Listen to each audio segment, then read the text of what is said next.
सबसे बड़ा है गौ, गाय की सेवा। दूसरा है ब्राह्मण के लिए सर्वोपरि गायत्री, गायत्री करनी चाहिए हर ब्राह्मण को।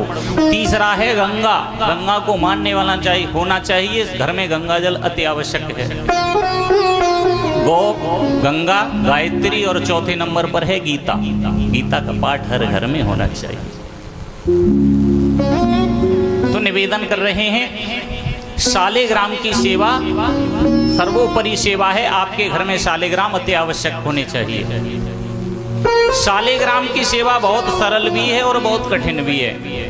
आजकल लड्डू गोपाल की प्रथा ज्यादा चल गई है और हम तो रोज वहां देख रहे हैं अपने यहाँ महाराज संग लटका के और उनको चलते हैं। अरे तुम ही परेशान हो रहे हो, वहां इतनी भीड़ में इतनी परिक्रमा लग रही है, वहां खुद के लिए निकलने के लिए जगह नहीं है। बगल में बेचारे लड्डू गोपाल को लेके और घूम रहे हो, लुढ़क पुढ़क कभी इधर बेचारे परेशान हैं।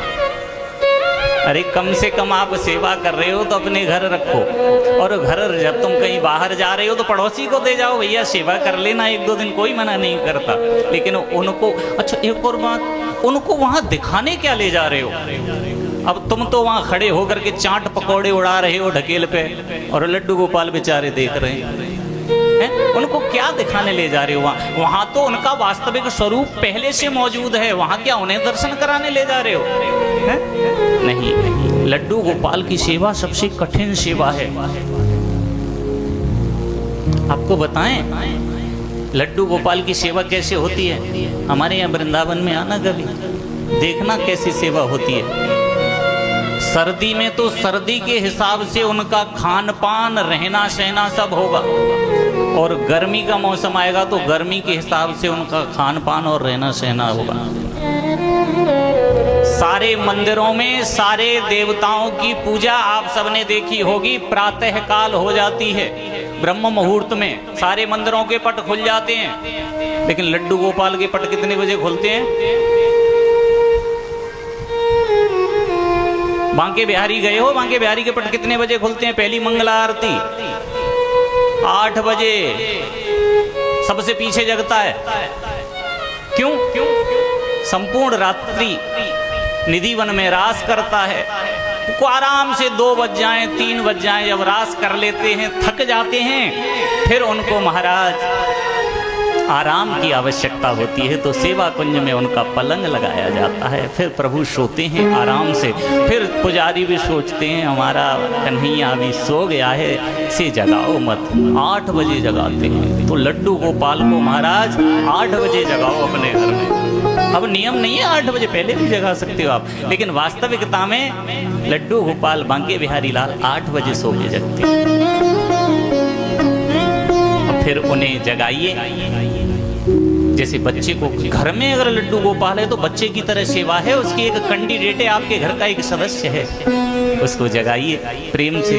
जगाने के बाद आपके पास जैसा है वैसी उनकी सेवा करो। नहलाओ धुलाओ, इत्र लगाओ, तुलसी चढ़ाओ, भोजन करवाओ।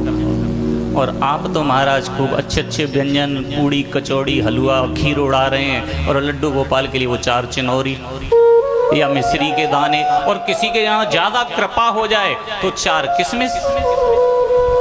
भगवान इतने मतलब भूखे हो गए बेचारे, वो 4 किशमिश में ही रह रहे हैं और तुम्हारा पेट नहीं भर रहा इतने से है। उसी का सब कुछ दिया हुआ और उसी के लिए कुछ नहीं है। वास्तविकता में घर में चाहे एक केला लेकर के आओ, एक केला, उसको भी पहले लड्डू गोपाल के समक्ष रखो। प्रभु ये तुम्हारा दिया हुआ, अरे हमारा है क्या?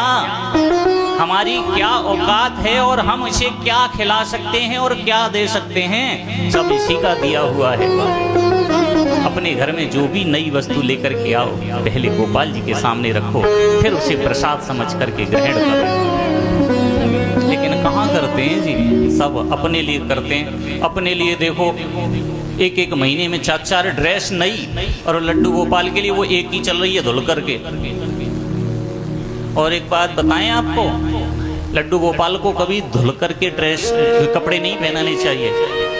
लड्डू गोपाल को हमेशा नए वस्त्र धारण कराने चाहिए। अब रोज उतारें तो उन्हें धो मत, दूसरे दिन अगर पहनाना है तो गंगा जल छिड़को और ऐसे ही पहना।